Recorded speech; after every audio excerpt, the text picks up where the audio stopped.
আপোনালোকে গমেই পাইছে ৰঙিয়াত আমাৰ এটা শক্তিশালী আঞ্চলিক কমিটি আছিলে, কিন্তু দুৰ্ভাগ্যবশতঃ কিছু বদনামৰ কাৰণে আমি আঞ্চলিক কমিটিটো ভংগ কৰি দিছিলোঁ। তো এতিয়া আমি উৎপল ভট্টৰ নেতৃত্বত আঞ্চলিক কমিটি এটা গঠন কৰিলোঁ। এই কমিটিটো 12জনীয়া হৈছে। আঞ্চলিক কমিটিৰ মুখ্য সচিবৰ দায়িত্বত আছে উৎপল ভট্ট ডাঙৰীয়া। তেওঁলোকক মিলাই কেনে 12জনীয়া কাৰ্যনিৰ্বাহক কমিটিটো আমি আজি গঠন কৰি দিলোঁ। আমি আশা কৰিছোঁ আহিব লগা দিনত এই কমিটিটোৱে এটা খুব সুন্দৰ কাম কৰিব। ৰাইজৰ অভাৱ অভিযোগৰ লগত মিলাই কেনে সমাজৰ লগত খাপ খোৱাকৈ তেওঁলোকে আগুৱাই যাব।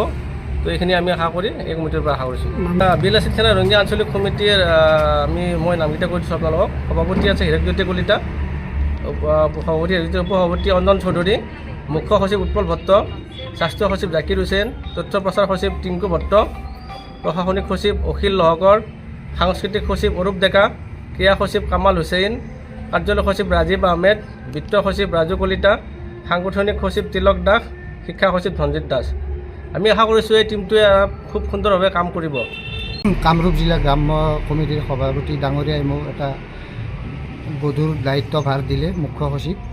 মই যিমান দূৰ পাৰোঁ এই দায়িত্ব মই পালন কৰি যোৱাত কোনোদিন পিছ হুহুকি নাহোঁ। মই সদায় ৰাইজৰ লগত আছোঁ।